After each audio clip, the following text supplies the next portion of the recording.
saya membuka laman resmi milik pemerintah kota Surabaya, yakni lawancovid19.go.id. Di laman tersebut tertulis, jumlah kasus aktif atau konfirmasi dalam perawatan adalah 76 kasus pada 2 Desember 2020. Data yang sama juga ditulis di laman milik pemerintah Provinsi Jawa Timur, infocovid19jatimprov.go.id. Data jumlah kasus aktif tersebut ternyata tak sesuai dengan jumlah warga Surabaya yang dikonfirmasi positif COVID-19 dan dirawat di sejumlah rumah sakit. Untuk menguji jumlah kasus aktif COVID-19 yang diklaim pemerintah kota Surabaya tersebut, saya mendatangi beberapa rumah sakit. Di Rumah Sakit Lapangan Indrapura atau RSLI Surabaya misalnya, dari 203 pasien COVID-19 yang dirawat, 104 diantaranya adalah warga Surabaya. Bahkan, pada pekan lalu, komposisi warga Surabaya mencapai 73% dari total pasien COVID-19 yang dirawat. Dari angka itu saja, klaim pemerintah kota yang menyebutkan angka pasien COVID-19 yang dirawat berjumlah 76 kasus gugur.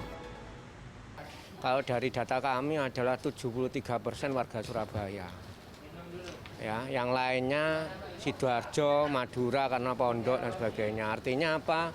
Surabaya perlu diwaspadai. Sementara di Rumah Sakit Husada Utama, ada sekitar 80 pasien COVID-19 yang dirawat. Manajemen rumah sakit mengatakan 50% atau 40 pasien ber-KTP Surabaya. Lalu, di Rumah Sakit Prima Satya Husada Citra atau PHC, ada 32 orang warga Surabaya dari 75 pasien yang dirawat. Kalau kami pasien sih memang saat ini sebagian besar dari Surabaya, tapi kami juga ada beberapa rujukan dari daerah-daerah lain. Ada kemarin dari Tuban, dari Gresik, Sidoarjo, tetap kami terima. Karena memang saat ini kondisi rumah sakit baik di Surabaya maupun di daerah-daerah saat ini kecenderungannya penuh, apalagi di Surabaya. Kemudian Rumah Sakit Jiwa Menur mencatat, dari 32 pasien COVID-19 yang dirawat, 70% atau lebih dari 20 pasien adalah warga Surabaya. Ada kenaikan memang, ada sekitar 10% dibandingkan beberapa minggu yang lalu untuk pasien-pasien ODGJ. Sebagian besar memang dari yang kita rawat saat ini adalah sekitar 70% itu dari kota Surabaya, yang lainnya dari sekitarnya, dari luar Surabaya. Jumlah pasien COVID-19 di 4 rumah sakit itu saja sudah melebihi angka 200 kasus. Berbeda dengan klaim pemerintah kota, yakni 76 kasus. Saya menghubungi Kepala Dinas Kesehatan Pemerintah Kota Surabaya, Febria Rahmanita, dan Humas Pemerintah Kota Surabaya, Febri Aditya Prajatara. Tetapi mereka enggan melayani permohonan wawancara dari CNN Indonesia TV. Epidemiolog Universitas Airlangga Surabaya, Atoila Isfandiari mengatakan, penggambaran situasi seolah-olah kasus aktif COVID-19 semakin sedikit menciptakan rasa aman semu yang berujung pada pengabaian protokol kesehatan. Kalau wartawan, kalau media ingin memotret kondisi sesungguhnya yang di lapangan, ya tinggal datang ke rumah sakit saja sebenarnya. Itu yang saya juga kadang-kadang juga heran begitu ya. Jadi bagaimana mungkin data itu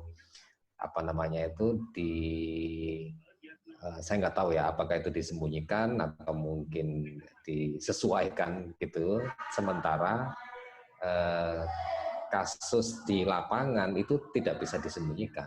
Jadi yang jelas itu memang saya sendiri sebagai seorang dokter ya, itu juga menerima banyak komplain juga dari teman-teman di rumah sakit terkait dengan data yang dirilis oleh Pemkot terutama dalam hal ini, karena yang dihadapi oleh sejawat di rumah sakit tidak sama dengan rilis yang disampaikan oleh Pemkot ya, dalam hal ini dari Dinkes. Nah ini.